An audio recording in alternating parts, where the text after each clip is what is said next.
let me back up.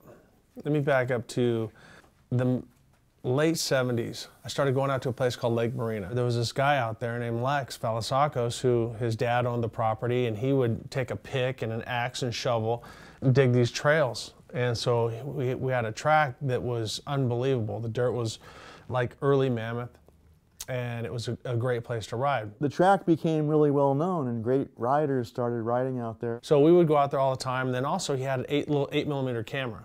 So he'd videotape us, and we would have these little premieres from Lex. So he was really a video guy. So during this time, we'd become friends, closer and closer friends, and he'd videotape stuff. And I heard he was getting into computers. You know, the computer thing just started. I called him up and said, hey, I want to get a computer. What should I get? We met at a computer store. So I looked at a couple different things, and he told me, he says, have you ever heard of the internet or the World Wide Web?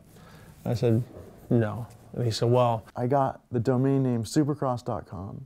I'm like, great. So, you know, what do you do with it? I told many people in the industry, you should look into this, acquiring maybe this domain name like supercross.com. I think it'll have value. And so he got it, and he started selling parts. So he would do like a little article, a little blog thing on it, and that's where the whole thing started. Didn't really know much of it, didn't really care. You know, I was busy doing my thing with truck racing. He just thought, yeah, big deal, you acquired the domain name supercross.com. Lex had the vision that supercross.com would be this great deal. The internet was starting to fly. People were making a bunch of money on it and all that different stuff. 4 years later, he called me and said, I want to be your partner. I knew how committed Lex was. I knew how hard he'd work and how hard he tried at everything that he did.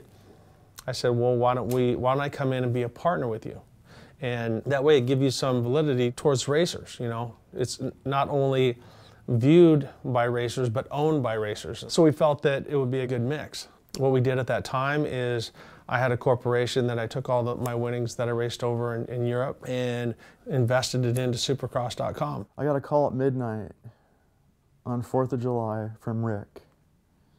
He was living in North Carolina pursuing a stock car racing career, and he said, go to the airport right now. I've bought you a ticket to fly back here to North Carolina.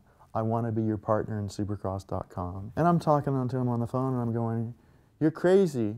You know, I got work to do. I'm trying to publish my website. He goes, no, I'm serious. Get on an airplane, fly back here. I want to be your partner. Brought Lex back to North Carolina. We had plans to do this rider profile thing because there wasn't the sponsor houses or the Facebooks or all that stuff. It was really hard for a driver or a rider to go to a sponsor, you know, because they had to go edit this video that was kind of cumbersome and screwed up.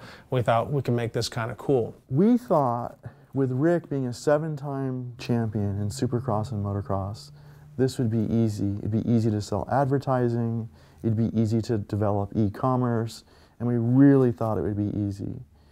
And it wasn't. When Lex got supercross.com, Roy Jansen, you know, had a thorn in his behind over supercross.com because there was AMA wanted it, Clear Channel wanted it, which was at the time, there was Clear Channel, then there was SRO Pace, then Pace, and through all those lanes, but now we'll say Feld wanted it, and Lex had it. They do feel that they should own it because they were a promoter. Remember, there was 5 promoters.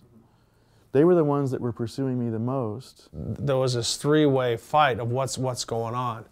And then it came down to a lawsuit, I think, between Feld, which was Pace at the time, and the AMA saying who owned Supercross. Again, more a lack of understanding, but some knew that this supercross.com was valuable and they wanted it. There was this fighting going back and forth, and I thought, friendship is friendship and business is business. From that point on, the damage was done. So there was always kind of a negative undertone with any of the companies, Clear Channel, Feld, or anything, and Supercross.com.